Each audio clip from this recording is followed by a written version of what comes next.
one on. One's clear. Thank you very much. Let the traffic go, please. We'll go again. I wasn't particularly aware of it. I was As soon as you can, everyone. Good, Jim. Thank you. Road's locked. Turn over. Hey. 267, take 4 A and B cameras. Be aware, please. Gun on fire. Set. Yeah. And action.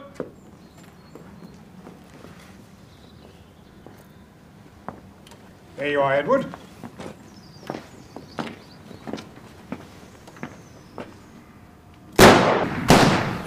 Very fair shooting, Edward. Oh. Now then, your turn, Henrietta.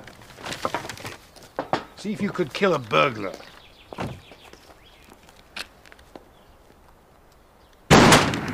Done! No, you only winged him. Oh. Hello, everyone. Hello, Henry. Hi, Sir Christo. Hello, darling. So sorry, my late. Not at all, not at all. Just in time to spot a target crack. Nice to see you, John. Come along, Gerda. See if you can put one in the bullseye. Oh, I've never tried. Bloody wrist. Careful. Bad luck. Did I miss? Oh, I bet I missed. The novel's very sad. It's an interesting read. I cried a lot when I read it, which was my first Agatha Christie, and I was really quite struck by it. It gets to your heart instantly. I think the trick is to make it more accessible for 21st century audiences without destroying the quality and the character of the original. What's going on? Henry's got the artillery out. Has he indeed? And you're ready for shooting. Right. Yes. Far away. Just keep it steady. Right, guys, can we quiet around camera now, I will be please? doing that, loading it. Well, it's a rehearsal. Thank you. Right, far No, what we away. need to see you actually, which we will do later, is if you're actually loading the gun. Loading the gun. Passing it over which one is it? Well, we can cheat that again, I suppose. Yeah. I mean, with loading on one, it's going to hang another. Absolutely, absolutely.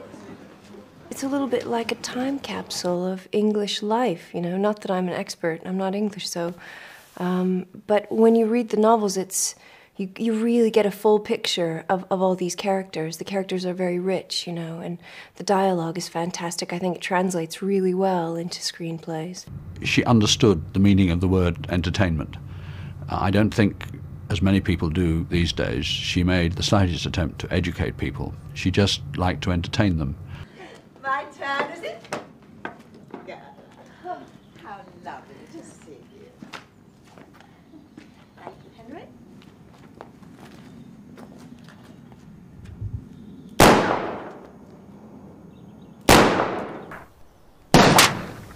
I say, Lucy! That's nothing. Once on the Asian side of the Bosphorus, I was jumped by a couple of thugs. We were rolling about in the dirt we were, and then before I knew it, she'd shot one in the leg and one in the stomach. How she didn't hit me, God alone knows. It's quite simple. You do it very quickly, and you don't think about it, Henry. Cut! Well done. Everybody shoots with the same gun. So it's to totally distract the audience, confuse the audience and Poirot ultimately, because you know that everybody has had experience of shooting and they've all used the same pistol. So when that pistol's then subsequently used to kill somebody, everyone's implicated. Everyone could be guilty. Bang! Oh, bad luck. Did I miss? As always with an Agatha Christie, there are webs within webs and spiders crawling everywhere. Would you give it all up if I asked you to? And come and live with me? No, No? it's not really what you want. Monsieur Poirot and his little green self. Great, madame. Oh, pardon me. No, but we're so awfully fortunate to have him as a neighbour. I mean, in case anything went wrong. I think that it's so popular all over the world, and everybody loves... I mean, I know for myself, you know, if there's a good Agatha Christie on the telly that I haven't seen before, whether it be Marples or Poirot, doesn't matter, as long as it's a juicy Agatha. And I love all the costumes, and I'll always sit down and watch. And I think that most of England, and indeed a lot of the world, feels the same. Right, guys, let's settle, please. We'll have a rehearsal. So, Jonathan's here, so Megan will be here as well. Right. Okay, rehearsal. James ready, Michael ready? Yeah, ready. Thank you, and action. Good evening. Oh, who the devil are you? Veronica Cray, Sir Henry. Please, please forgive me for barging in upon you like this. I'm in the dingy little house up the lane, and I've had the most frightful catastrophe. Please come on in. Henry, close the window. What's happened? I have run out of matches on a Saturday night, and I smoke like a chimney, truly. I feel a complete fool, but there's not a match to be had at Dovecot, so I've come to beg some from my only neighbours within miles, and... Oh, my God! Hello, Veronica. My God, it's John Christo. Matches, was it? This is too extraordinary. You're dealing with a part of history that is so beautiful, and the lovely clothes, which we don't get today. So you know you're getting good production value from clothes, and indeed in this case a very, very good script, this one. It's particularly good, I think. Veronica, this is my wife. How lovely to meet you. I like playing women who are awful. I really, they're much more fun, and that you can find a layer that is their vulnerable real side, and then you just have this horrendous, what they've become. That's something. It's also very funny, but I like comedy where people laugh at you, and she's certainly something too. She sets herself to be. She's just so outrageous. You can't help but just gasp at her. You're a nasty piece of work. You leave me again, and I really will make you sorry. So be it. I shot other people, but never actually been shot, and you get rigged up with one of these squibs, sort of exploding bullet wounds, and it really is. I mean, I have no idea what being shot's like. I've never been shot, but people tell you that you feel nothing immediately. It's just an enormous shock and an impact. And that's pretty much what this feels like. You have this exploding chest and sort of blood flies everywhere and bits of woolly pullover. And it knocks you kind of backwards and it's a very loud bang. And you're sort of, no acting is required while you sit there sort of gaping like a goldfish going, what, you just shot me.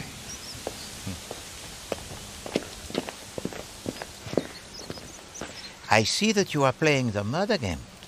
Alors, très bien. I congratulate you all.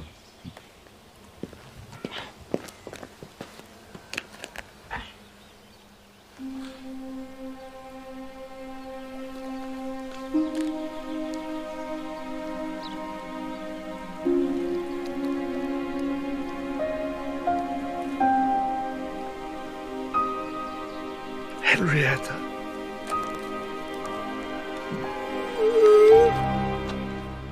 Personally, I think the butler did it, because why is Edward Fox playing the butler?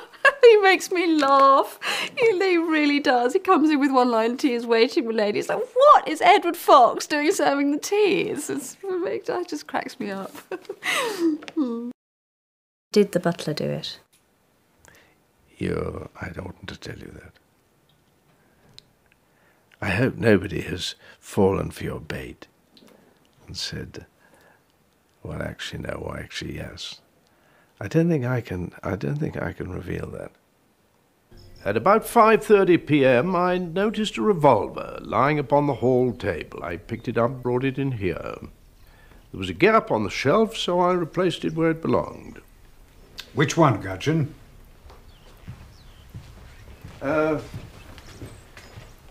This one, sir. But that is not a revolver, that is an automatic pistol. I'm very sorry, sir. I'm afraid I'm not fully cognizant with firearms. Sir Henry, I'll have to have it checked for fingerprints. Oh, I doubt there will be any fingerprints, sir. Why not? Because I polished it with my handkerchief before replacing it, sir. Why the devil did you do that? I fancied it might be dusty, sir. And David, I have to say, I didn't know David, never met David Suchet before. He's frightfully good in the part. Frightfully good. I mean that with all sincerity. And that's lovely, There's a very professional group of people. Simon's a marvellous director. It should make good entertainment, really. That's what it's about. Very good. Okay, should we have one quick rehearsal, please? Damn, man, looks like a well-oiled machine. Well, it does move now and again. Shall I say, I'm not sure what I thought. I'm not sure what I thought. Action. I am not sure what I thought. Something was not exactly as it should have been. Here. Well, what's that? Looks like leatherwork, sir. I think he has an extraordinary attention to detail, which is a very Poirot-ish trait anyway. I mean, he's really immersed himself in this part, and I think he's had the great privilege of doing it for a while, so that he really knows pretty much everything there seems to be to know about him. You know, he can absolutely improvise in Poirot's voice. He could speak to you about what you had for breakfast in Poirot's voice and sound pretty much like Poirot talking to you about what you had for breakfast, which can be slightly disconcerting. If he's put his moustache on in the morning, then he's Poirot. He remembers having seen that specific item before. Yeah. And this is just sort of general leatherwork. What's that? Looks like leatherwork, sir. Oh, right. Cut. He's found something very precise in the character of Poirot which links the 1930s character that Christie wrote with our modern world, the 21st century. Somehow, something that David Suchet does provides a bridge between an antique world and the contemporary world. And I think that's what people enjoy particularly in what he does. You know, it seemed to me from the very beginning that either this crime was very simple, so simple that it was very difficult to believe in its simplicity, or else it was very complex. And that is to say, that we are contending against a mind that is capable of inventions that are intricate and ingenious. So that every time we seem to be heading towards the truth, we are actually being led away from it. You can tell that he has a very close relationship with Poirot, and as soon as he gets into that body and puts the little mustache on, and you know, we were doing a scene the other day, and it was suggested, oh, why don't you sit on this bench here next to her and we'll play the scene this way. And he started to do it, and then he said, no, I think Poirot would have to put a handkerchief down before he sat down. And it's these little details of knowing this person that make it such a well-loved character, you know. He's so eccentric and so specific. He has a perfume, which is lavender, and it's a very strong, sweet smell of lavender that he gets sprayed onto his hands before he does a take. And I think that's really interesting because nobody else will know that. Nobody watching it would know that. But it helps him. And it's so Poirot. I mean, Poirot, the man of that time, would have done that. You know, that kind of almost dandy quality about Poirot, really. The delicacy with which he dresses and with which he does everything. And David is very particular about that. And as a result, you know, he knows how Poirot would be in certain situations. And he unlocks scenes when we're shooting them and there's a problem with something, he unlocks it because he's so in it.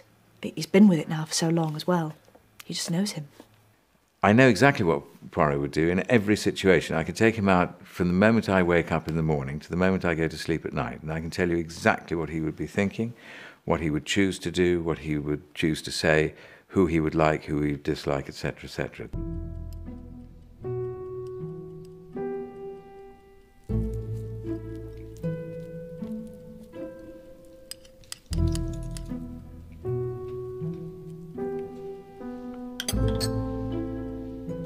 I didn't really have to act him. I knew how to be him. And I think the greatest compliment is the letter, or the letters that I receive saying, it doesn't seem as though you're acting, it seems as though you are him. And that's the greatest compliment I can have. Because that's how I would like to play him. You know, just you're not aware of me acting.